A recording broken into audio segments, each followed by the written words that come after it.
आज के आधुनिक दुनिया में इंसान ने कई चीज़ों का आविष्कार किया है और विज्ञान के दम पर कई मुकाम भी हासिल किए हैं, पर इंसान का सबसे अच्छा दोस्त एक जानवर होता है। आज मैं आपके लिए यही कहानी लेके आया हूँ और हेडफोन लगाइए और कहानी का आनंद लीजिए। बात कुछ साल पहले की है। मैं अभी नहाकर लौटी थी कि खबर आई कि गांव के पुराने कुएं में कुसुम गिर गई है। देखते देखते ये खबर गांव में आग की तरह फैल गई। सबको कुसुम की फिक्र थी, पर सबसे बड़ी फिक्र उसके बच्चे की थी जो कुसुम के पेट में था। मैं दौड़ी पुराने कुएं के पास पहुंची तो देखा वहां पर पहले से ही भीड़ जमी हुई थी।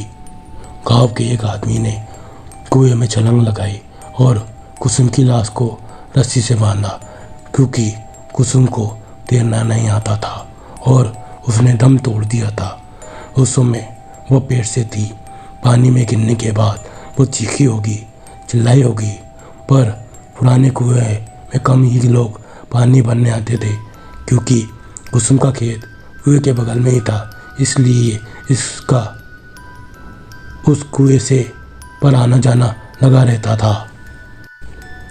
पहले भी कई बार वो इस कुएं से पानी भर चुकी थी, पर इस बार उसकी किस्मत में कुछ और ही लिखा था। लोग कुसुम की लाश को ऊपर खींचने लगे। जैसे ही कुसुम की लाश को ऊपर निकाला गया, उसके बाद घर वाले फूट कर रोने लगे। घर में नए मेहमान के आने की खुशी अब मातम में बदल चुकी थी। कुसुम का पति तो सुन होकर कुसुम के चेहरे को देख रहा था। ना ही वो रो रहा था और ना ही उसकी आंखों से आंसू आ रहे थे, तो बस बिना अपनी पलकें झपकाए कुसुम को देखते ही जा रहा था। कुसुम तो वैसे दुबली पतली थी, मगर पानी में ज़्यादा देर रहने के कारण उसका शरीर फूल गया था।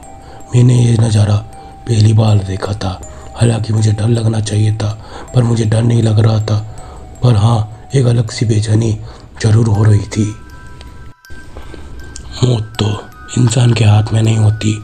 शरीर से आत्मा कब निकल जाए किसी को पता नहीं चलता।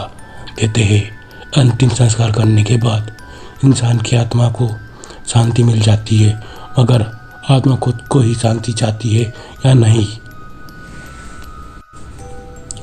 उस रात ऐसे कई सवाल मेरे मन में उठने लगे। मैंने कई बार करवट बदली, पर मुझे नींद नहीं आ रही थी। पर वक्त के साथ साथ सब ठीक हो जाता है। उस हादसे को गुजरे हुए अब कई महीने हो चुके थे। एक बार एक मजदूर उस पुराने कुएं वाले खेत में काम कर रहा था। तभी उसे एक औरत के रोने की आवाज़ आती है। वो कुएं के पास जाता है। उसने देखा कि वह आवाज़ कुएं के अंदर से आ रही थी। जैसे ही वह कुएं के अंदर दिखता है, अगले दिन उस मजदूर को तेज बुखार आ जाता है। तेज बुखार से उसका शरीर तप रहा होता है। वह बार कहता रहा कि मेरे पास मत आओ, मैंने तुम्हारा क्या बिगाड़ा है, मुझे छोड़ दो। उस शाम उस मजदूर की मौत हो जाती है।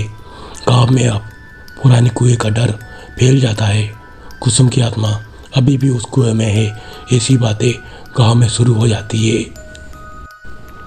कुसुम के घर वाले भी कुएं के पास वाले खेत में खेती करना छोड़ देते हैं। ये सब सुनकर मुझे कुछ समझ नहीं आ रहा था।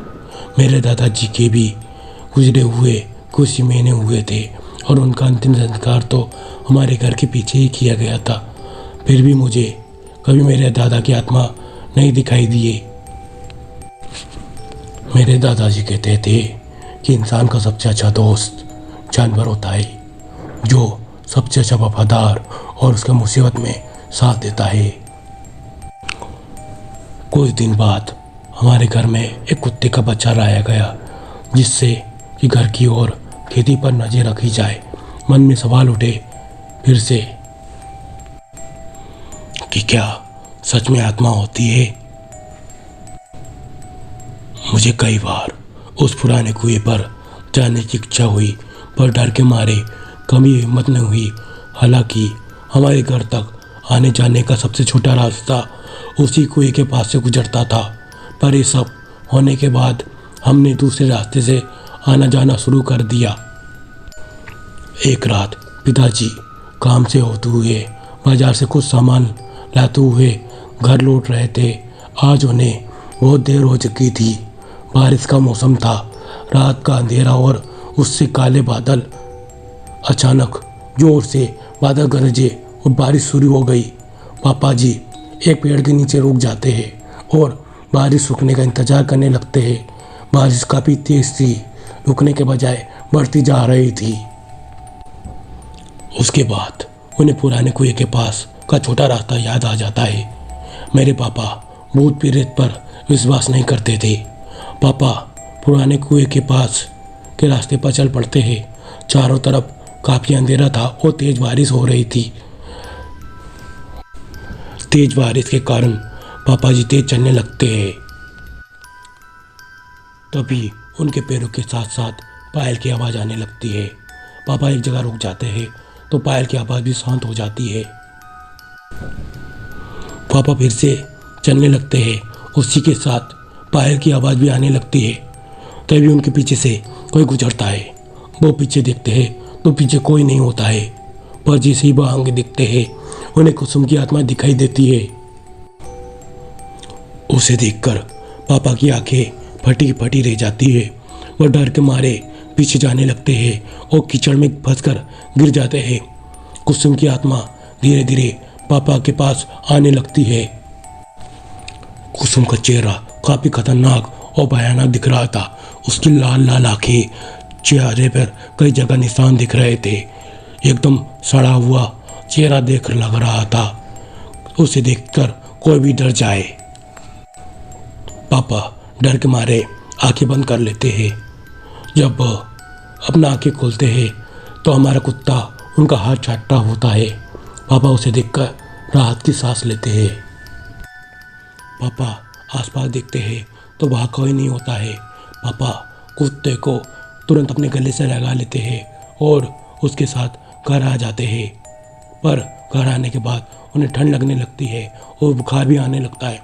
अगली सुबह डॉक्टर की दवाई से उन्हें आराम मिल जाता है। उसके बाद वह रात का किस्सा सब घर वालों को बताने लगते हैं। तभी मेरे ताऊजी कहते हैं कि बड़े बुजुर्ग ठीक कह गए हैं कि कुत्ते को पहले ही पता चल जाता है कि आने वाली मुसीबत के बारे में, और कुत्ता इतना वफादार होता है कि वो हमारा कभी भी साथ नहीं छोड़ता है मरते दम तक। हमारे पालतू कुत्ते ने हमारी उस आत्मा से रक्षा की है। फिर से मेरे मन में कई सवाल उठे, पर इस बार मैं समझ गई थी कि कई सवाल ऐसे भी होते हैं जिनका जवाब आज तक इंसान नहीं ढूंढ पाया है।